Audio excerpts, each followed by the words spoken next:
네, 대치 전국을 이어가던 여야가 추석 연휴를 맞아 협치에 한 목소리를 내고 있습니다. 하지만 구체적인 방법론에 있어서는 여전히 온도차를 드러내고 있는데요. 명절을 맞은 정치권 소식, 전직 의원 두 분과 정리해 보도록 하겠습니다. 민현주 전 의원, 김영주 전 의원 두 분 나오셨습니다. 어서 오십시오. 네, 안녕하세요. 예, 추석 당일에 이렇게 함께해 주셔서 어느 때보다 더 감사합니다.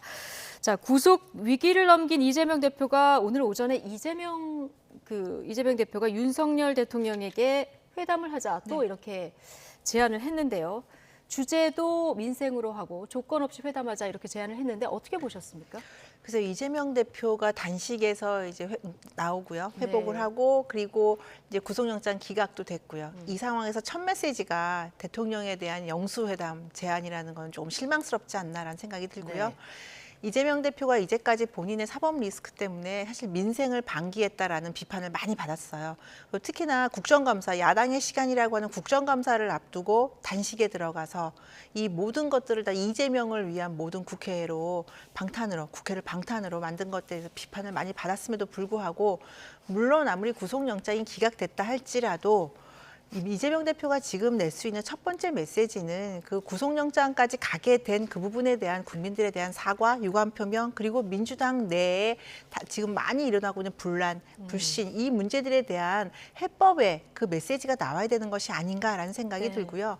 물론 민생이 중요합니다. 어느 때보다 중요하고 경제도 어려운 상황이라서 이재명 대표가 민생을 정말 신경 쓴다면 이제부터 민주당은 국정감사에 전념하고 민생에 도움이 되는 법안이라든지 그다음에 예산 처리 이걸 적극적으로 협조하겠다 이 메시지가 나왔더라면 그리고 나서 시간이 지난 다음에 뭐 김기현 당대표나 아니면 윤석열 대통령과의 회동도 희망한다라는 그런 메시지가 나왔더라면 지금의 메시지가 진정성이 있었을 네. 텐데 갑자기 구속영장이 기각되자마자 대통령급을 본인의 위신을 딱 올리는 그런 메시지를 낸 것은 예. 추석을 잘 보내는 국민들께는 조금 안 좋은 메시지가 아닌가 저는 개인적으로 그렇게 생각합니다. 첫 메시지로는 적절하지 않은 것 같다 이렇게 얘기해 주셨는데요.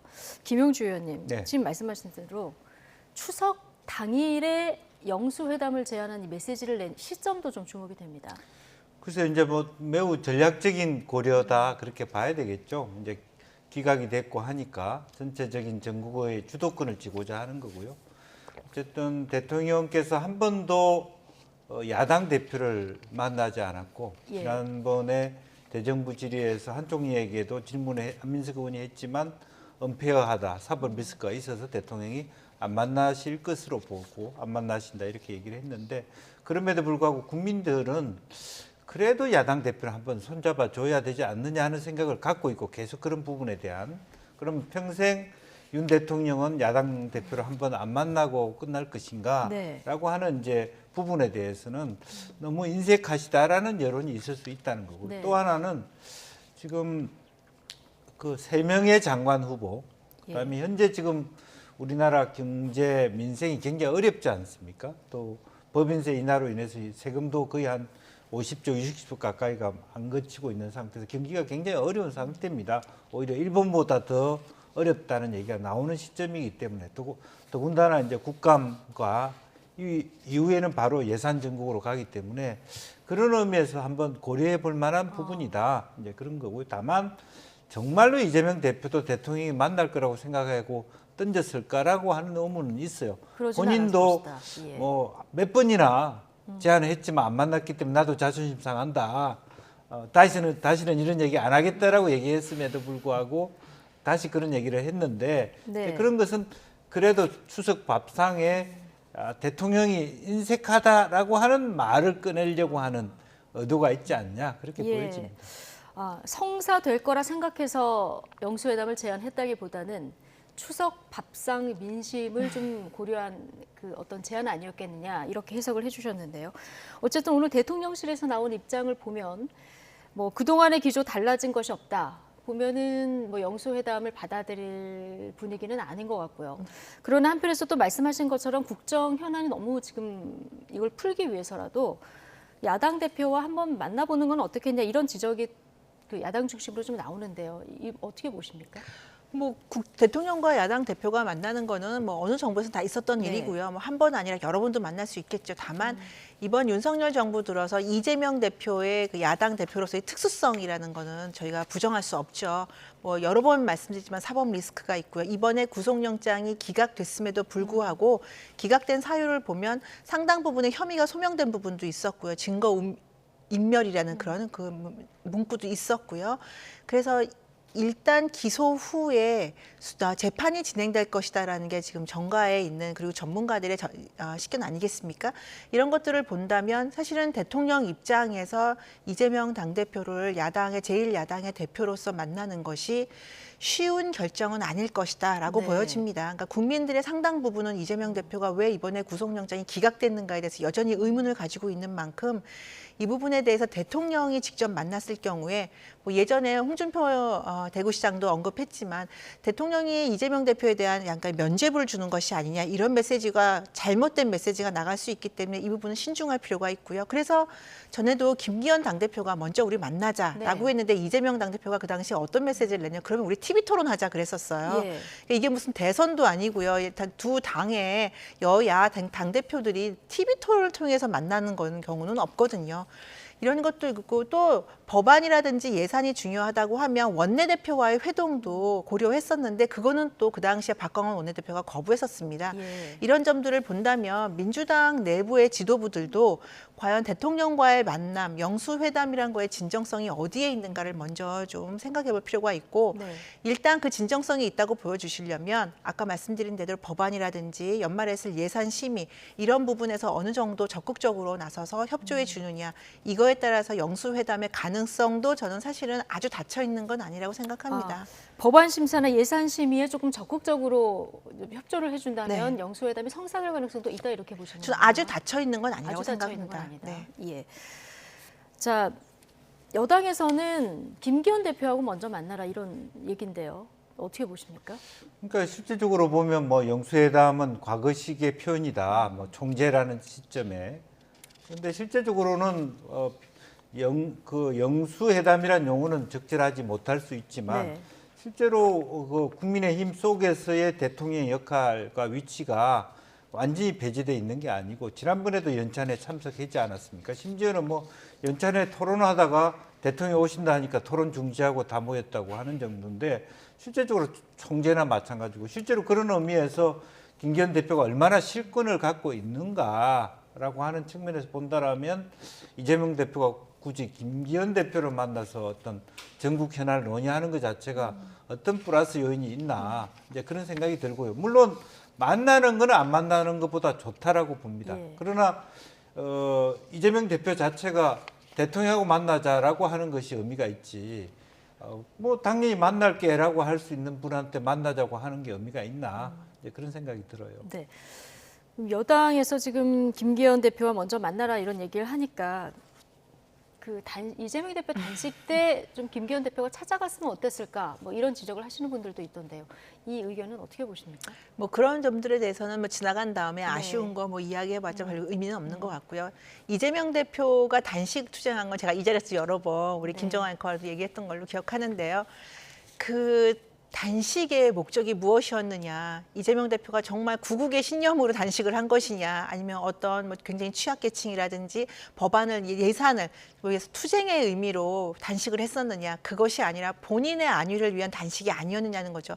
거기에 집권 여당의 당대표가 가서 단식하지 마세요. 우리 같이 국정을 논의합시다라는 메시지 자체가 무슨 의미가 있을까? 그러니까 김기현 대표 입장에서는 그랬을 것 같아요. 이재명 대표의 단식의 이유를 뻔히 아는데 내가 가서 그렇게 공허한 말을 한들 이것이 무슨 의미가 있냐. 오히려 국민들에게는 기만하는 메시지로 들릴 수도 있다. 그런 생각을 하지 않았을까라는 생각이 들고요. 그래서 지금이라도 김기현 당대표가 그럼 우리 만나자라고 얘기했다면 이재명 대표가 굳이 대통령만 고집하는 것이 아니라 김기현 대표랑도 협의하고 그리고 나서 무엇인가 계기가 마련되면 그다음에 대통령도 만날 수 있는 것이지 왜 꼭 대통령만 만나야 된다고 얘기를 하는 것인지 그거에 대해서 저는 이재명 대표가 먼저 좀 답을 주셨으면 하는 생각이 있습니다. 네. 자, 추석 당일 오전에 던진 이재명 대표 영수회담 제안 내용 좀 살펴봤고요. 윤석열 대통령 오늘 일본 원자폭탄 피해 제1동포들을 초청해서 오찬을 또 함께했죠. 이 자리에서 한일 관계 개선 의지를 다시 한번 밝혔습니다. 보고 오시겠습니다. 식민지 시절 타향살이를 하며 입은 피해였기에 그 슬픔과 고통이 더욱 컸을 것입니다. 오래도록 불편했던 한일 관계가 여러분의 삶을 힘들게 했다는 것 역시 잘 알고 있습니다. 한일 관계를 더 미래지향적으로 발전시켜 나가고 우리 동포를 잘 살피기 위해 최선을 다할 것입니다.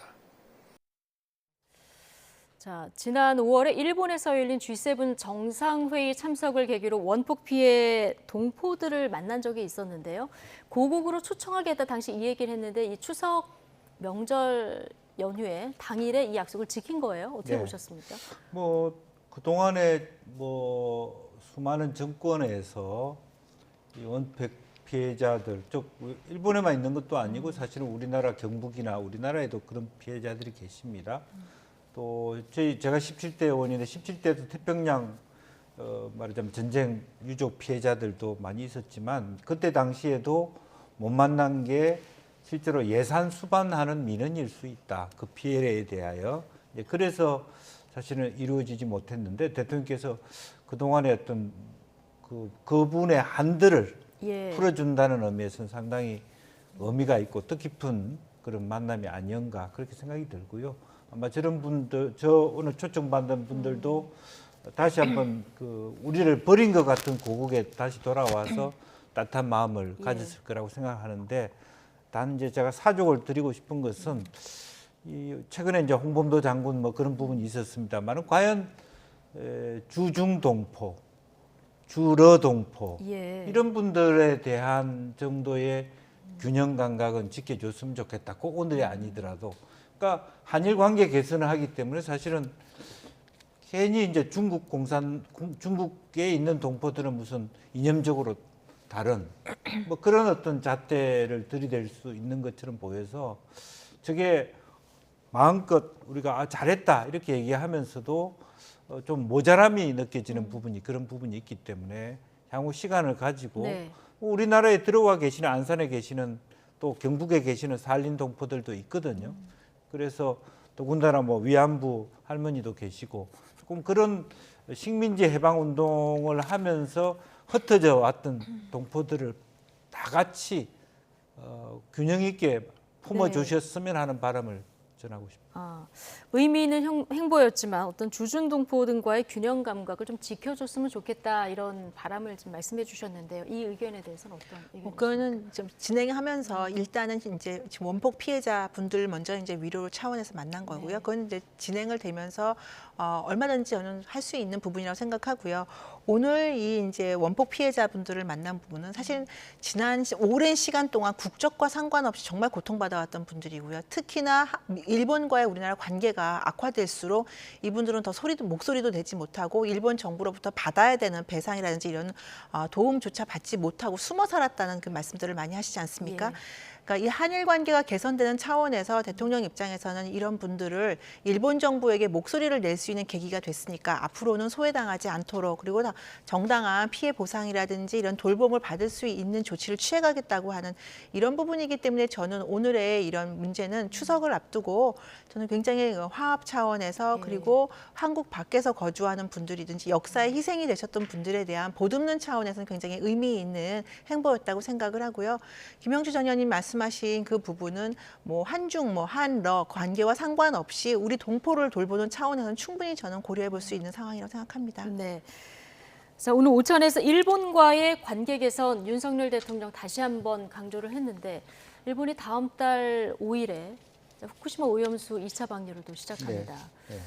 자, 이런 여러 가지가 맞물려서 민심은 어떤 쪽으로 이제 작용할 거라고 보십니까? 글쎄요, 뭐 이제 어쨌든 큰 틀에서의 우리나라 민심이 좀 차분해지는 것 같습니다. 뭐 말하자면 그냥 뭐 무조건 핵 폐기수라서 먹으면 안 된다 이런 얘기보다는 하나하나 조금 차분하게 실제 우리한테 올 피해가 얼마나 있을지를 생각해 보는 부분이고 지금도 중요한 것은 원래 우리 정부가 국민에게 약속했던 그 알프스와 같은 부분에 대해서 지속적인 모니터링을 하고 조금 더 투명성을 강화하고 또 일본 정부에서 최근에 여러 가지 2차 오염수에 있어서의 문제점이 있을 수 있는지 없는지에 대한 여러 가지 국내외적인 또 일본 외의 지역에서 나타나는 문제점에 대해서도 서로시 우리 정부가 국민에게 알려주는 그런 의무를 다하는 것으로부터 국민에게 신뢰를 받아야 된다.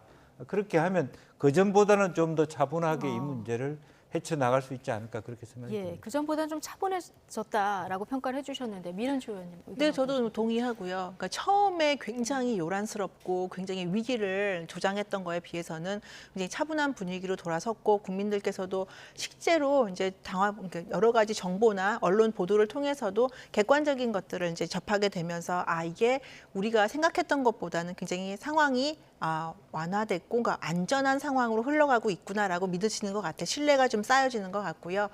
말씀하신 대로 이제 계속적으로 IAEA에서도 모니터링을 하기로 약속을 했고 우리 정부에서도 지속적으로 국민들께 아주 투명한 정보 공개를 하겠다라고 약속한 만큼 네. 전 지속적으로 이 약속이 나간다면 저는 우리 국민들이 다시 흔들리는 일은 없다고 생각합니다. 그리고 민주당에서도 더 이상은 이거 가지고 이제 말도 안 되는 이제 그런 거짓 정보나 이런 걸로 공격하는 일은 이제는 잦아들지 않을까 싶어요. 이재명 대표가 단식 직전에 뭐 회를 드시고 다시 단식을 들어갔다 이런 얘기까지 나올 정도였으니까요. 그래서 야당의 그런 무리한 공격, 근거 없는 공격이 조금 잦아들고 그리고 객관적인 팩트 중심으로 정부가 지속적으로 정보 공유를 한다면 이 문제들에 대해서 국민들의 불안감은 많이 해소될 것이다라고 저는 봅니다. 예. 윤석열 대통령 최근 외교 행보에 굉장히 보폭을 키우고 있습니다. 이게 취임 후 1년 4개월 동안 몇 개의 나라와 양자회담을 했나 세봤더니 92개 나라랑 양자회담을 했고 그 숫자로 따지면 140차례 네. 양자회담을 했더라고요. 보폭을 넓혀가는 이 행보는 어떻게 보십니까? 우리나라가 정부의 어느 진보냐 보수의 정부를 떠나서 항상 강조되었던 것은 외교 문제였습니다. 네. 국제 관계. 한국은 아시겠지만 뭐 영토도 좁고 그리고 자원도 부족하고 인적 자원이 최대의 자원이다 이런 얘기들을 많이 하고 있지 않습니까? 그런 가운데서 어느 대통령이 됐든지 대통령의 가장 중요한 임무로는 외교의 문제, 국제 관계에서 어떻게 한국의 위상을 높이느냐 그리고 다양한 이념과 다양한 정치적인 스펙트럼을 가지고 있는 국가들과 얼마나 더 원만한 관계를 맺느냐 이런 것들이 굉장히 중요하게 지적이 됐었는데요. 뭐 우리나라가 사실은 외교가 적었던 아프리카라든지 그 지역과도 어떻게 우리가 더 외교 행보를 넓히느냐 이게 강조가 됐었는데 저는 윤석열 대통령이 그런 차원에서 임기 초반부터 다양한 외교를 그러니까 스펙트럼을 넓힌 외교는 굉장히 긍정적으로 평가를 받을 만하다고 생각합니다.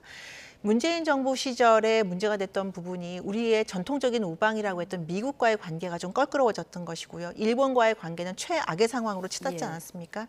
물론 임기 초반에 미국이나 일본과의 관계를 돈독하기 위해서 신뢰 회복을 하기 위해 굉장히 집중적인 외교 행보를 했던 점들은 있지만 이제 그 전통적인 우방과의 관계를 다시 재정립한 이후에는 사실은 이 외교 노선을 다각화하는 것에 대해서 많은 주문들이 있었습니다. 그것들을 지금 대통령이 하나하나 실천해 나가고 있다고 생각을 하고요. 이를 통해서 인적 자원의 교류뿐 아니라 다양한 우리나라가 부족한 자원 외교라든지 또 국제 관계에서 위상을 높이는 그런 행보라는 점에서는 저는 윤석열 대통령의 지금 이제까지의 외교 행보는 좀 평가받을 만하다.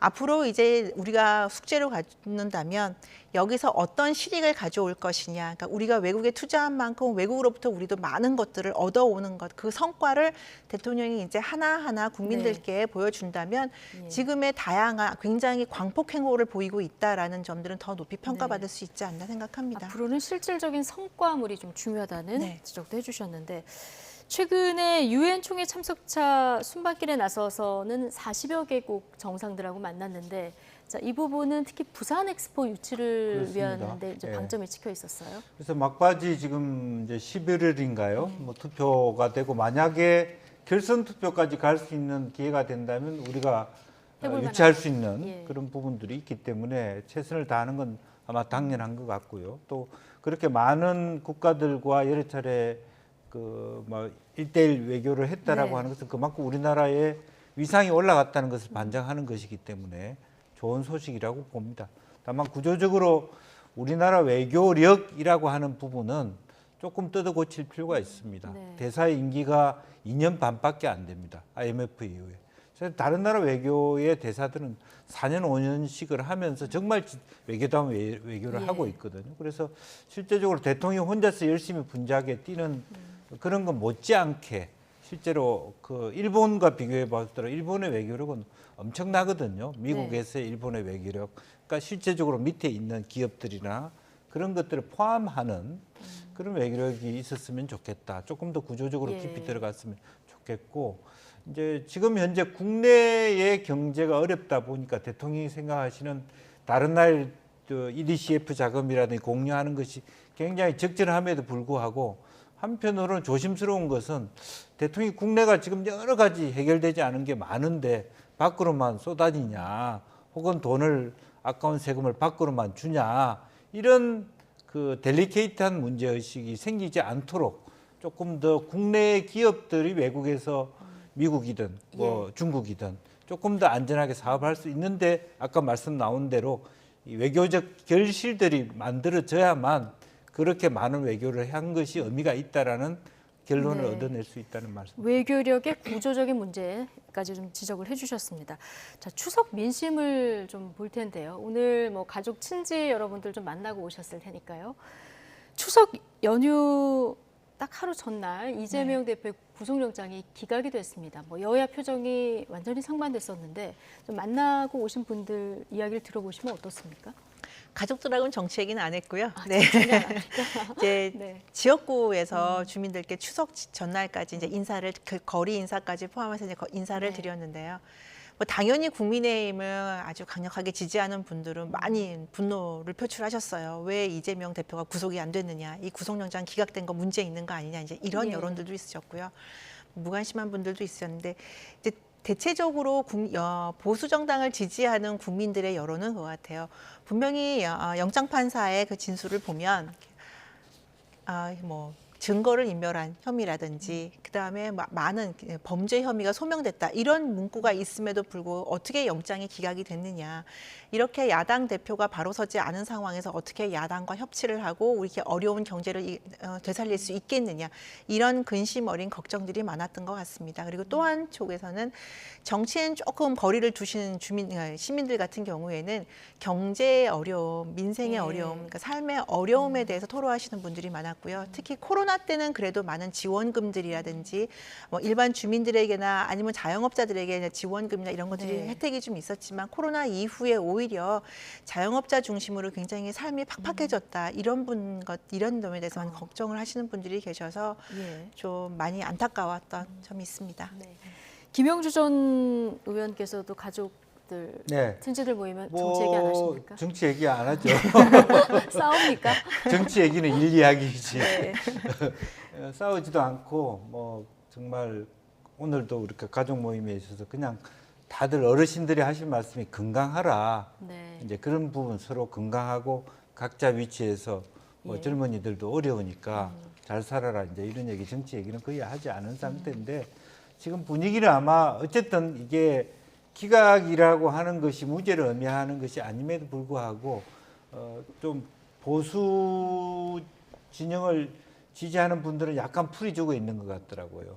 이렇게 당연히 잡아 넣어야 되는데 왜 그 나쁜 판사가 안 잡아 넣어가지고 기분 나쁘게 하냐, 이제 이런 기분의 문제인 것 같아요. 이제 그렇지만 또 하나 냉정한 것은 사실은 경제입니다. 네. 물가가 너무 비싸고 뭐 재수를 준비하시는 분들부터 해가지고 갈수록 내년 총선을 앞당기고 갔을 때 과연 이 현재의 경제의 분위기 자체를 다시 뭐 이 정부가 실력 있게 바꾸어낼 수 있느냐에 대한 의구심들은 풀리지 않다. 그래서 사실은 국민의힘과 민주당 다 같이 손을 잡고 총선 결과를 떠나서 정말 민심에 한 발 앞으로 가야 된다, 그런 생각을 하게 됩니다. 두 분 모두 국민들은 경제에 관심이 있다. 내가 네. 먹고 사는 문제를 좀 해결해 줬으면 좋겠다. 이런 민심 많다 얘기해 주셨는데 당분간 또 정치권에서는 대립각이 계속 이어질 것 같습니다. 뭐 이재명 대표 구속영장이 기각됐습니다마는 국민의힘에서는 사법부를 굉장히 비판했더라고요. 그래서 대표직을 사퇴하라 이런 얘기까지도 나왔는데요. 국민의힘 대응은 어떻게 보십니까? 뭐 당연히 법원의 판결은 존중되어야 네. 되고요. 저는 뭐 국민의힘 지도부도 그 존중한다는 입장에서는 저는 변함이 없다고 생각합니다. 예. 다만 이제 영장 판사의 그 서류를 보시면 현직 야당 대표이기 때문에 증거 인멸의 염려가 없다, 적다 이렇게 썼어요. 오히려 저희는 현직 야당 대표이기 때문에 게다가 거대 야당의 대표이기 때문에 증거 인멸에 할 수 있는 그 권한과 권력이 넘치는 것이 아닌가 그런 우려점들이 있고요. 위증교사 혐의는 소명됐다라고 했어요. 만일에 일반 서민들이 위증교사 혐의가 있는데 기각이 될까, 영장 청구에 기각이 될까 예. 이런 점에 대해서 좀 우려가 있는 것이고요.